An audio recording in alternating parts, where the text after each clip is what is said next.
Today in the wood yard, I've got a saw, I've got logs, they're gonna get cut.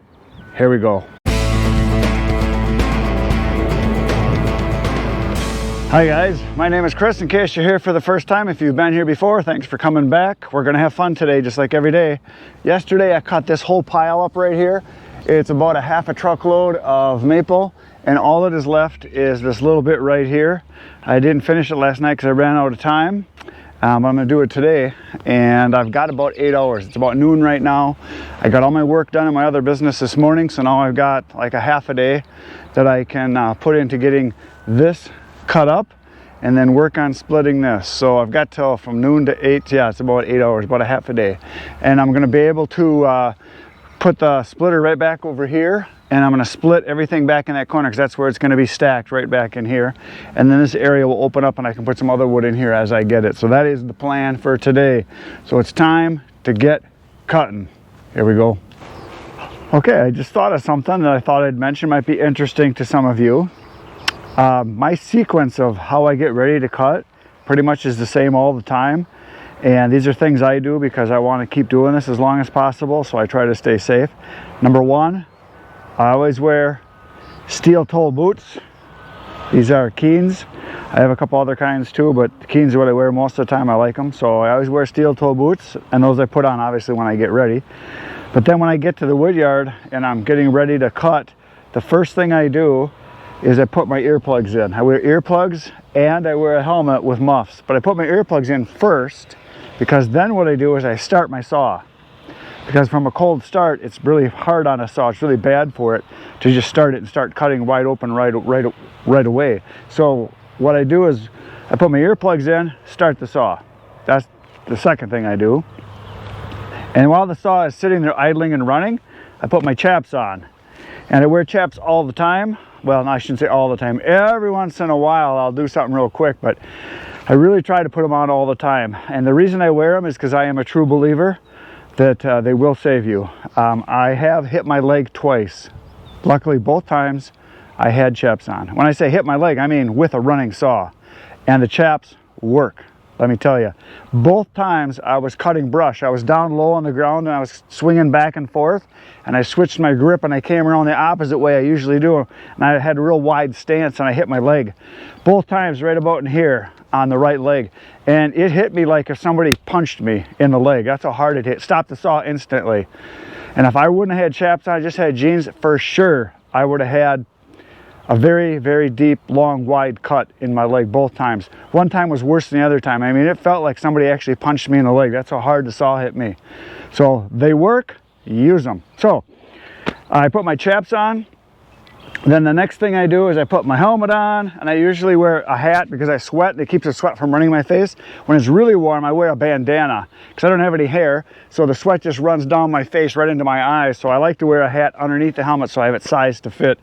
And in the summertime when it's really warm, I wear a bandana, and I usually have 2 of them, and I switch them out as they get wet. So, and the other reason I like to wear a brimmed hat, the brim that's on the actual helmet is not really big enough to cut the sun from hitting your eyes.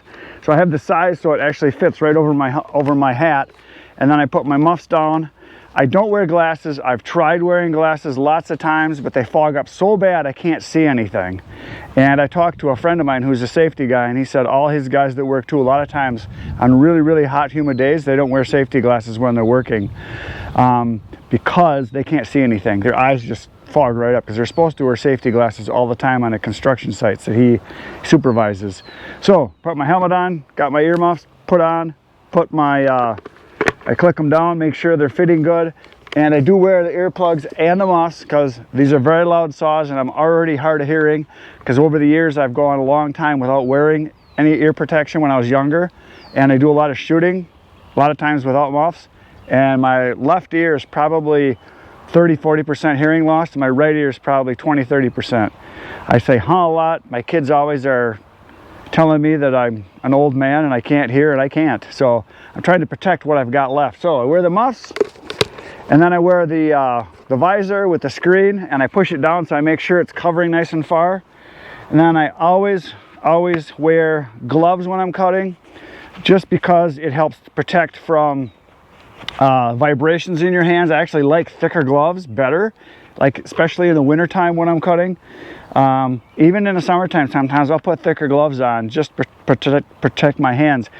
I don't really like these open cuff gloves. I prefer that it be a closed cuff because sawdust gets inside of these all the time. And so then my saw would be running now.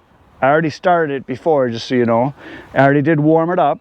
And if you got any questions about warming up your saw, you're going to want to watch Steve's Small Engine Repair, I think is the name of the channel. It's a YouTube channel. He's a Canadian, got a great channel. It's all about small engines and equipment, everything from lawnmowers to chainsaws to weed whackers. I mean, everything that runs a small engine. And he said the #1 repair he does on chainsaws when they come in is guys that are contractors with their chainsaws. They start their saw and just start cutting instantly, and it ruins the engine. So don't do that. Let your saw warm up. This one's already been warmed up, so all I got to do now is just start it and start cutting. So here we go.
There it is. Wood cut.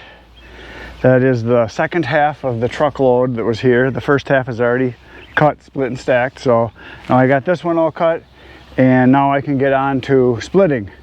And you probably saw me there towards the end. One of the stringers here was on some other logs. It was off the ground fine, but the other one was kind of buried in there a little bit. So again, using the wood chuck is awesome to get stuff off the ground. Plus you don't have to bend over as far for cutting. So I like it a lot. So now we're gonna go get the splitter. We're gonna hook that up and we're gonna take it around over there because I'm gonna split back in that corner and then work all the wood that direction. So splitting time is coming right now.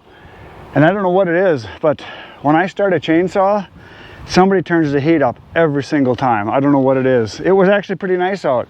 I started the saw up and it like warmed up 20 degrees. Of course the sun came out and it's kind of humid today. I'm glad I cut all that yesterday because today would not have been a fun day to cut. That was plenty right there. I'm soaking wet on the inside. I have to go change my thong. Here we go.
I have moved the splitter into place and the splitting is going to commence now. So, got something to show you here. This is my Pickaroon, Hookaroon, Sappy that my brother gave me I'm going to be using, and it'll work great on this maple. I'll be able to pick it up very easily because this is easy stuff to hook into. I even went in and I sharpened it up a little bit with my Dremel. I gave it a little better tip, so now it's wicked sharp, scary actually. And yesterday I was at my new best friend Tony's place, Mr. Tool Time, Toy Time Tony, and he gave me a FISKARS Sappy, a little bitty one, XA2. This is a short one. And so now I have the one my brother gave me, which was a gift, the one from Tony, which was a gift, and I've got one ordered, and I ordered for myself the Husqvarna long one like this that is supposed to be in a week or two, I guess. Everything's on back order. Almost all the stuff that I've been trying to buy that you guys all tell me I should have and I need and stuff that I want, can't find it anywhere, or it's on back order. There's a lot of companies now that are having a hard time getting stuff just shipped, let alone getting the raw materials to make stuff, which is why there's so much waiting time on everything from tractors all the way down to Sappies. So I'm going to be using these today, so it'll be kind of fun. We'll give them a whack, give them a try. So here we go, splitting's happening.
So I have been splitting now for 3 hours because I just ran out of gas. That's how long it takes, 3 hours.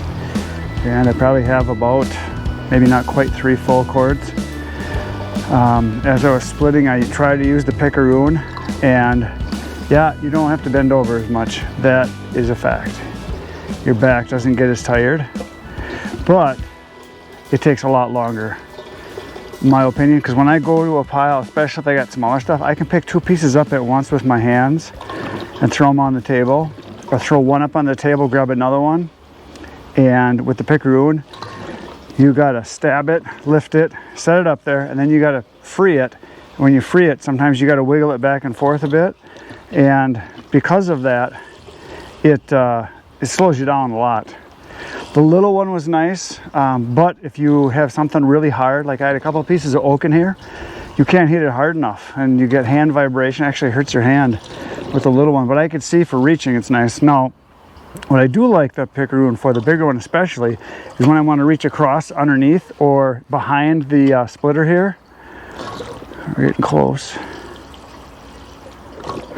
When I want to reach behind, like where I'm standing, instead of coming around, I can reach underneath here and roll a piece to me. Now that I like, that I use it for. So it's not like an end all that I'm going to just have all the time. And the other thing is when you want to use it, you're using your hands on the splitter, you have to grab it, use it, put it back, and then go to do your splitting. There we go. I think that's just about enough. So it's not the fastest thing in the world, but it does save your back somewhat, I'd have to say, from, you know, bending over and lifting. So if you've got a bad back or a weak back, yeah, it's going to help you out, but maybe that's part of the reason why you've got a bad back or a weak back. You're not stretching enough. I know the more I bend over and lean over and keep my legs straight and go right down to the ground, I'm stretching all day long when I'm doing that. And like when I bend over and go down and grab a piece, I can feel my legs stretching each time I do it. So it's actually helping keep my back in shape, and my core, as far as the twisting and the turning and the lifting. That's just my opinion. I could be wrong, but I know the more I split, the more I lift, the more I bend, the better I feel. Maybe I'm weird, but that's just me. But if you're not able to do that, then yeah, Pickaroon's probably a good thing. So gonna get back to splitting now. And I took about an hour off because I had to go take care of some stuff. I had some phone calls, so I only split for about 3 hours, and I was gone for about an hour, and that's about 5 o'clock now. So I should be able to empty one more tank. Hopefully I can get another 3 hours of splitting, and that's my plan anyway. So here we go. Well, I thought I would do a little demonstration, and you can see the time frame that it takes me to do one versus the other. So the Pickaroon, the long one, I usually keep like right here, so it's right where I need it, whichever side I'm working on. So say I just split a piece, I go to grab the Pickaroon, I turn here, I hit a piece, I come up, oh, see there, it already let loose. So I mean, that happens a lot, so you're losing your pieces a lot. So I'll start over. So, and I hit it so hard I actually split the piece, so we'll start over. So you can start the timer now. So I go here, lift it up, which is nice, I don't have to bend, but you got to wiggle it back and forth to get it out. Then you're going on to splitting right there. Versus, a lot of times, I would say the majority of the time when I go in here, I try to line up 2 pieces. So I'm going from here, I turn, I grab 2 pieces. Yeah, these are just sitting there, but I can grab them, set them on, and then go to splitting. So it is faster using your hands. The other thing I do a lot of times is I'll do this. I'll be over here off to the side where the pieces are. Usually I have them like right here. I'm working my way into the pile. But I'll go over here like this. I'll grab this one. I throw it up there like this. Then I reach down and grab a second one, and I come over and I got 2 at a time. Whereas with the Pickaroon, that one trip is 1 piece. Whereas if I've got, using my hands, I can grab 2 pieces, whether I throw one up there or grab 2 at a time. So, and then of course your real big pieces, you can't use a Pickaroon because you can't lift them. I mean, once they get to be substantial, I mean, you can do it, but then you got to really work hard. And a lot of times you use one hand on the Pickaroon, the other hand on the other end of the piece to lift it up. So it's not the end all. The thing I really like it for is this. When I drop a piece off the side, or if I'm into a pile and there's a lot of stuff on the other side, I can go underneath the table like this and I can roll it to me. So that works pretty good. Or, like I say, if you had a bad back, you can't bend a lot or don't want to, you could reach over like this and you can pull your pieces to you and you can bring them up over here, and then you know, you could pick them and then lift them. So, but again, look, see, I have to work it to get it out. All that time, that was 5 seconds, but you add that up over thousands of times, it adds up. So I just know I'm faster with just my hands than the Pickaroon. So it's not something I'm going to use all the time, but I'll use it occasionally. Now we're going back to splitting.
Well folks, the splitter just ran out of gas for the second time. So I split for a little over 6 hours, 6.5, something like that. Because I usually get about 3 hours and 3 hours and 15 minutes or so in a tank if I fill it full. So she just ran out, and that's what I got left right there. And if I would have got an early start today, I think I could have finished it, because this is what I got done. I got probably 2/3 of it done. So if I would have had another 3 hours, I think I could have finished. Maybe 2 hours, I don't know, something like that. But yeah, so I got a bunch done today. So the big glowing orb has set, and the cheese-filled orb has come up in the sky. So that must mean it's time for me to be done for the day. So that is it for today, folks. Tomorrow we have a guest coming. Yes, Mr. Mushroom. That's all I'm saying. Got a guy coming tomorrow. He's gonna come and do some work. Him and his son are coming, so it'll be pretty cool. And we're gonna do some work. So that's it for today. Please hit the buttons. You know what to do. You're a professional. Hit the like, the subscribe, the share, hit them all. Do your thing. See you tomorrow. Between now and then, get outside, get cutting. Good night, Irene.